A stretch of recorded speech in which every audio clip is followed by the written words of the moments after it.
Well, this lecture, good people of God, is on the covenant at Mount Sinai. Book of Exodus, chapters 19 to 24.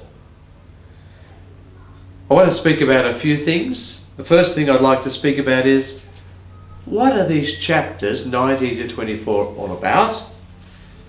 Then I'd like to spend a little time looking at the picture of Yahweh that's revealed to us in these chapters. And then I'd like to spend a bit longer on what is a covenant, because that's a central word, it's a foundational experience for the Jewish people, and we use the word, we people of the new covenant, those of us that are Christians here. And then something again that's incredibly significant in our story, I want to talk about the 10 Commandments, the Decalogue. And the final thing is a few words on the Book of the Covenant, which comes after the Decalogue and is another collection of laws.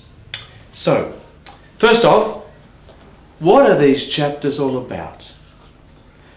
Well, the Israelites have arrived at the foot of Mount Sinai. They're going to be there for at least 9 months.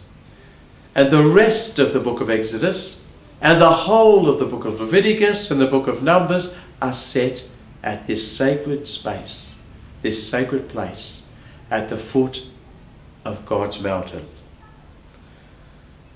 And this experience of being there is going to be foundational for them as God's people.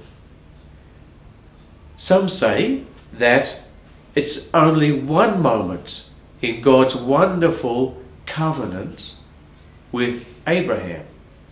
But others would say, no, this is the key experience for the Jewish people.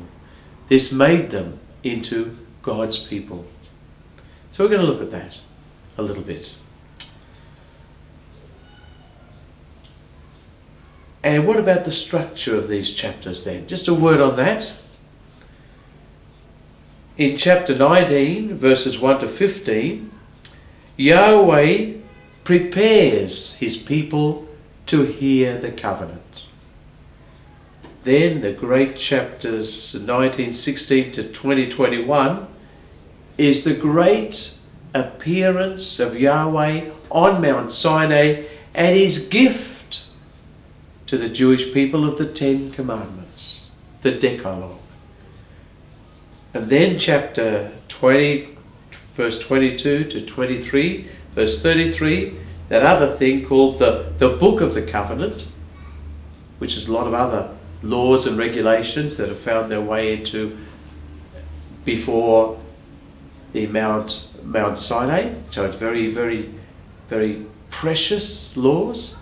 And the final part, Exodus chapter 24, is the ratification of the covenant.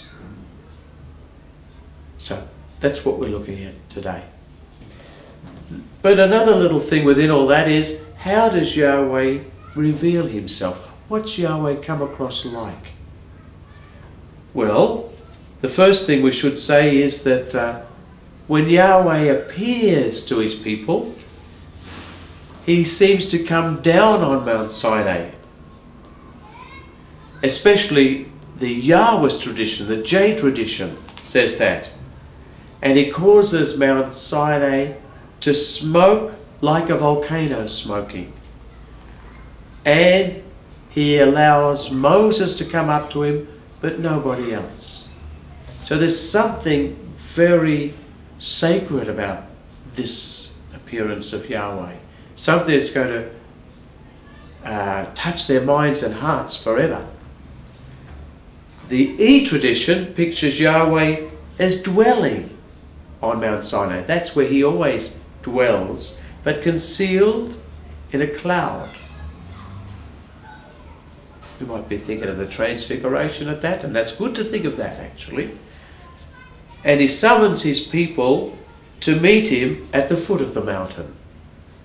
So whichever J or E is trying to get us a sense that we're on sacred ground, something momentous is going to happen.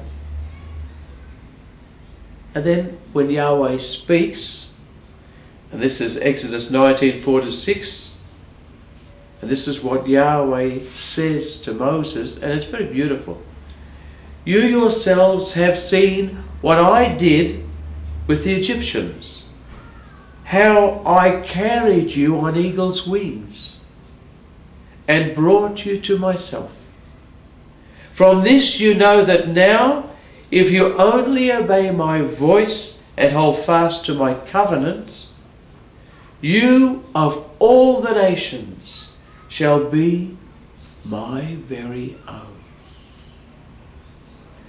For all the earth is mine. I will count you a kingdom of priests, a consecrated nation. Now this is stunning, is beautiful. That's what God is saying, how I see you. God appears as the mother eagle. What a beautiful image. In fact, we sing a song about eagle's wings. And we love it because it's a beautiful image of God. In Deuteronomy, it goes a little bit more than that. It just tells us a little bit more what God being like a mother eagle is like. In chapter 32 of Deuteronomy, verses 10-12, in the wasteland, God adopts us. In the howling desert of the wilderness, He protects us, rears us, guards us as the pupil of His eye. Like an eagle watching its nest, hovering over its young, He spreads out His wings to hold them. He supports them on His pinions. What a fantastic, beautiful image of God. Reminds me of St. Augustine, for whom the most beautiful image of God he used was of the mother hen. You know that in the New Testament, how Jesus says, I would have loved to have gathered you around me like a mother hen gathers her chicks. Two magnificent images of God. And you're my own people. I've gathered you from all the nations, and you're my own people. Because I've chosen you, you see. You're on a mission now. You're on a mission to all the earth, before all the nations. And you're going to be bearing my purpose to all the nations. Because all the earth is mine. You've got a great job to do.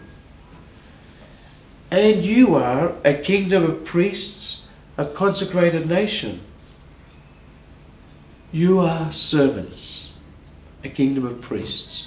You are servants, and you're going to bring all the peoples of the earth to me. You're going to lead them to me. And you're a consecrated nation, which means never forget, you're holy. And I love you, and you're holy. You're a holy people. And if you keep the covenant that I'm going to now offer you, you'll be fulfilling your mission in life before all the nations. So in this theophany, this way that God reveals Himself and gives the commandments, in this way God comes to His people, to Moses and the people, the Jewish people are beginning to understand Yahweh's true nature.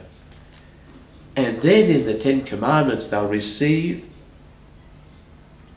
understand that they are a very clear expression of God's will. Now I want to move on to what is a covenant. It's a funny word in many ways. We talk about it, contract versus covenant and so on. But let's go back to the origins of the word. Originally, in the ancient Near East, this word meant a contract. The Hebrew word is berit, contract or treaty. But Israel is unique in all the religions of the ancient Near East to use that particular word to describe